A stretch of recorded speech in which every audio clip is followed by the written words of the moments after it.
बाभळी येथील मतदान केंद्रावर मतदारांची विक्रमी गर्दी. मुस्लिम बांधवांनी बजावला सर्वाधिक मतदानाचा अधिकार.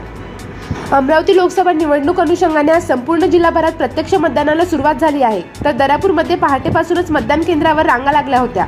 तर सायंकाळी 6च्या दरम्यान सुद्धा बाभळी येथील मतदान केंद्रावर शहीद अब्दुल हमीद उर्दू स्कूलमध्ये 3 मतदान केंद्र असून सर्वाधिक मुस्लिम बांधवांनी आपला मतदानाचा हक्क बजावला. यामध्ये युवा वर्ग व वयोवृद्ध अपंग मतदारांची संख्या अधिक होती.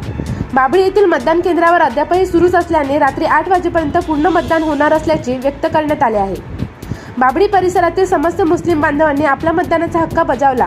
हे विशेष उल्लेखनीय बाभळी मधून समोर येत आहे. और जो लोगों का वोट रहा है अभी बाकी वो लाइन में लगे, क्योंकि अभी 15-20 मिनट बाकी है. उसके बाद में जो लाइन में रहेगा उसको चिट्ठी दी जाएगी प्रिसाइडिंग ऑफिसर की तरफ से, सिर्फ उसी का मतदान होगा. इसलिए इस बात का ख्याल रखें, जिनका मतदान हो चुका है वो कृपया गेट के बाहर जाए और जो मतदान करने वाले बाकी है वो लाइन में खड़े हो जाए.